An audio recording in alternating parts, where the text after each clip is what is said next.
RC, you've been putting out a lot of notes on Lucas Krull, tight end from the Denver Broncos. Obviously, that depth chart there, you have Adam Troutman, you have Greg Dulcich ahead of him, but I think there are some injuries. Can you expand on who Lucas Krull is and what you think he's going to do in 2024? Should dynasty owners be keeping an eye out on this guy? Getting a lot of questions about him as he's popping up in the news, it seems, in the roto blurbs about every week or so. And I have reached out to contacts to just see, is this real or is he taking advantage of Dulcich and Troutman? Troutman's the starter. Dulcich is eternally, perpetually hurt.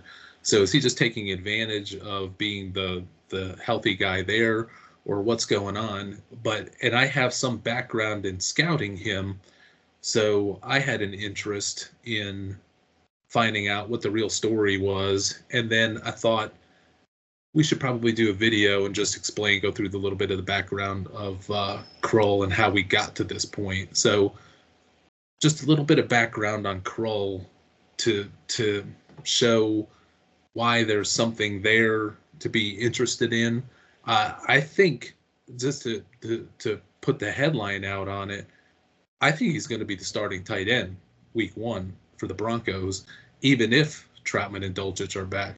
Now, Troutman may start ceremonially as the blocker tight end and all, but when it comes down to the pass game, I think it's going to be Krull, and then Krull may just take the whole thing over. But this is a player that didn't start out necessarily going the football route. He was a junior college baseball player that also played football, got drafted. He was offered by Arkansas, but he went to junior college first, I think because he was planning on leaning towards baseball. Got drafted in the Major League draft, in the MLB draft as a pitcher after his first year in JUCO. He turned it down. He got an offer to go to Florida to play football, and he decided that would be the way that he would go because he's got size. He's 6'6", 250, and he's got pretty good movement skills. So he's converting over from a baseball-heavy upbringing, but did play football, goes to Florida, and transfers there, doesn't play much. 2018, 2019, 2020, he gets a knee injury, and he's out for the season. So he loses his season. He was going to be a potential starter or breakout player or whatever in the SEC. So he decides to transfer to Pitt 2021, which was a big leap to go away from Florida and coming off a knee injury that cost him his season.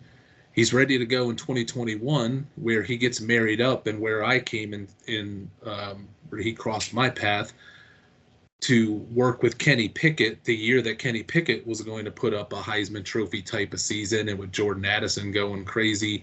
Krull was arguably maybe Pickett's second favorite target on the team, and Krull had hardly had any catches or real playing time at the major football level because he lost a season in Florida and was a backup prior to that.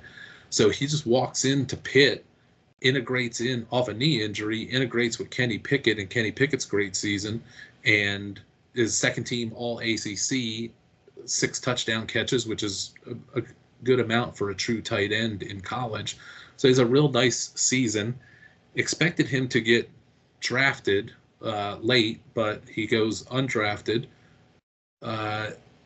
He at his pro day, he ran a 4.6. So for his size, 6'6", 250, that's something you want to see. 7.15 on the 3 cone is all right. But he had a 14 bench press.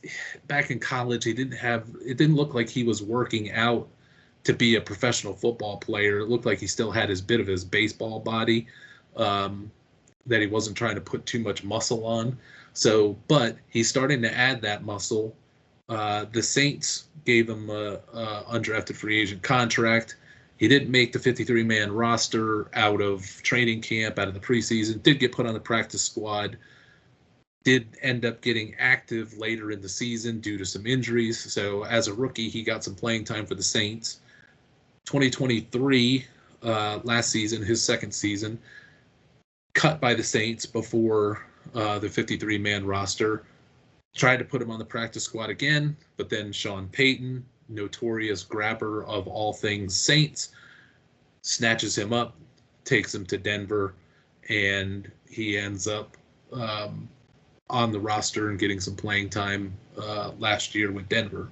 So, but nothing to where dynasty bells and whistles would be going off and everybody running out and saying Krull is one of the next great tight ends, everybody get him. But we come to 2024, and then the story starts to take a turn. A couple months ago in the rookie OTAs, Sean Payton has a conversation in a press conference about, the typical who's looking good in OTAs and all that.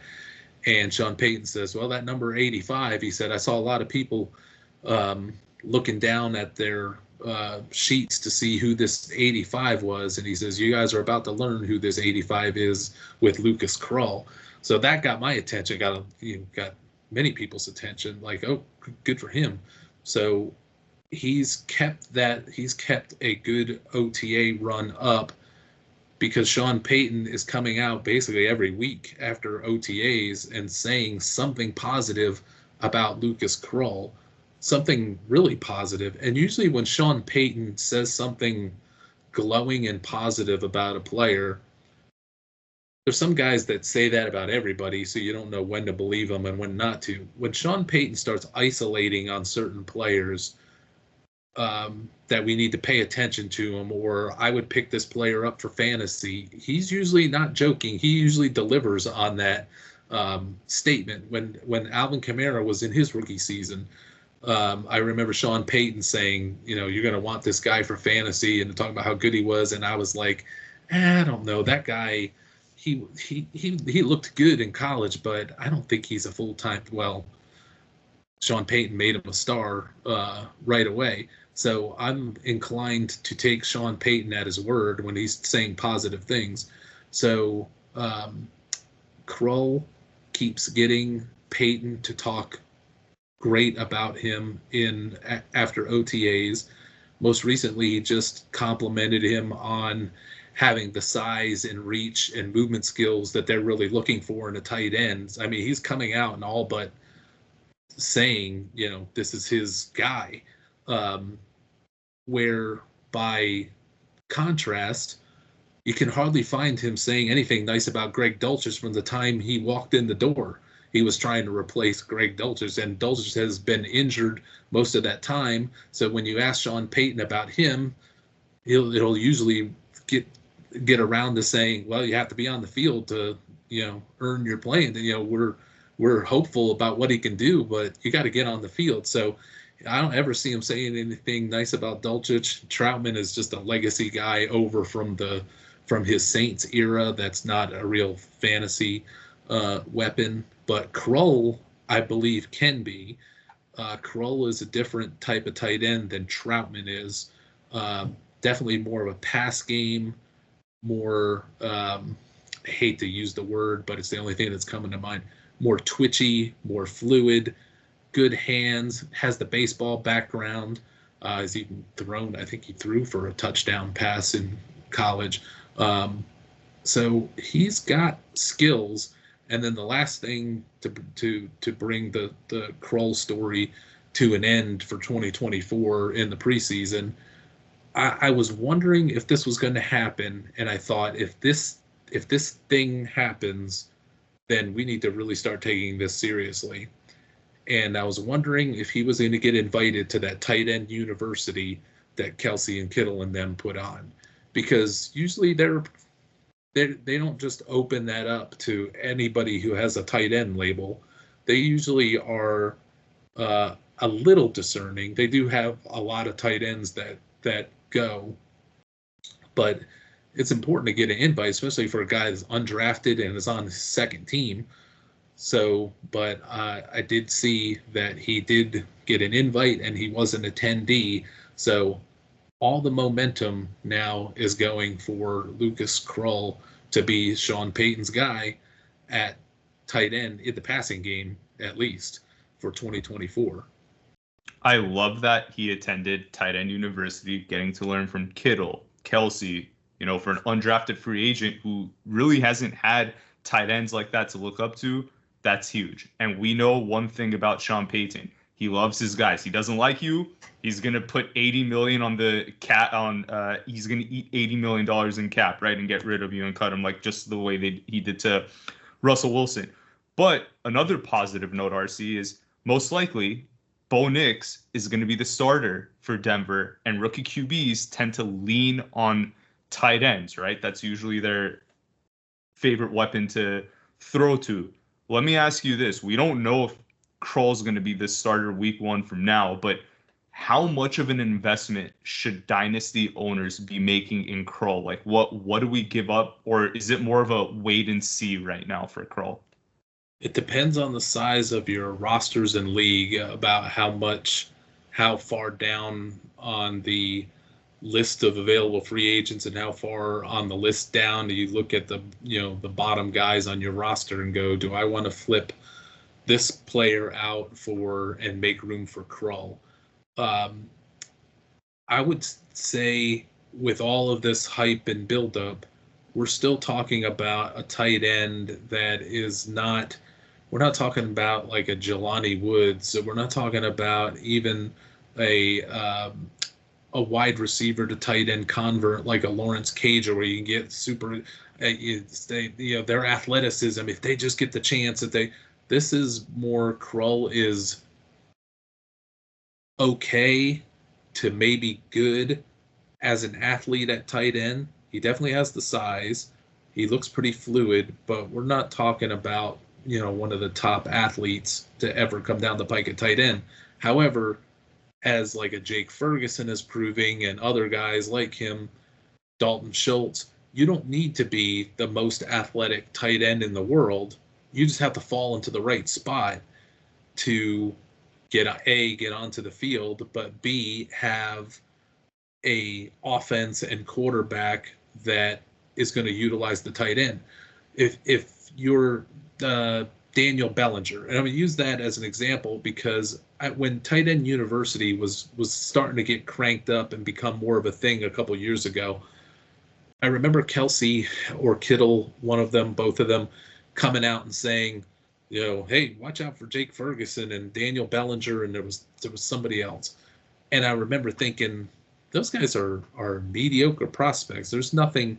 They look like standard cookie cutter NFL tight ends that could be a starter in a place that needs it, but could be a backup in a place that already has a decent tight end. So it'd be a nice number 2 tight end. Like, why are they pointing out Bellinger and Ferguson? Well, Ferguson has since taken off and become a tight end 1. That I don't think anybody ever thought he would be a tight end 1, but he falls in to Dallas with Dak, who really made use and made Dalton Schultz something that nobody ever thought Dalton Schultz was going to become, on a team that had CeeDee Lamb, and that's about it because we're at the end of the Brandon Cooks era and Michael Gallup was a flop. So it's been a perfect situation for Jake Ferguson. Daniel Bellinger goes to the Giants and he's working with Daniel Jones and nobody cares about it. And then they bring in Darren Waller and then nobody really cares about it. Now Waller is gone and nobody's going to care about it because it's Daniel Jones. So pulling that all back to what the situation that Krull is in, if you get him Bo Nix, who is I'll say a -5 to +10 yard passer. He's really good in the short game. And that's where Krull is going to make an impact, that he's quick enough to get off the line, sure enough hands, as I've seen from his time at Pitt, where he can be that guy that goes and does a little sit-down route or peels off and gets a little 5-yard pass in motion and can rumble with it. So I think the pairing of him and Bo Nix would work. It's not as great as being dropped in with Dak Prescott, but it's definitely not as bad as being dropped in with Daniel Jones. So I think there's some potential here. It's starting to take flight a little bit. I don't think he's going to be a tight end one, but in leagues that are deeper, especially with a tight end premium, this is at least a guy kind of like Colby Parkinson, where, hey, for better or for worse, or however it happened, this guy's going to be the starter. So that's got to be worth something in fantasy. So just depending on how deep your rosters go, that would be his value. I am not going to say, oh, Krull's the next star. You got to get in on this before it takes off. Comparing him to like a Jelani Woods, you want Jelani Woods 100 times out of 100 between these two. But when you start getting down and needing depth in these deeper leagues, Krull, I was looking on, I think, Sleeper platform. He's less than 1% owned on Sleeper. So that's pretty low. That's awesome, RC. Well, I think the audience got a really good insight on Lucas Krull and his potential for 2024. If they want more, if they want the detailed scouting report and more content on that, they can go visit the site, ffmetrics.com. Everything's up there. RC, any other thoughts you wanted to drop on Krull? You can follow along with his projections on Dynasty, on our Dynasty Top 600 rankings, and our draft guide, redraft, and best ball Top 600 rankings. He has been moving up steadily for about 8 weeks now, and I keep nudging him higher because the likelihood of him being the week 1 passing game impact starter, whatever that's going to mean, he's gone from 0 to and not being talked about to now we could be staring at the guy to own for the Denver Broncos at tight end. It's worth something.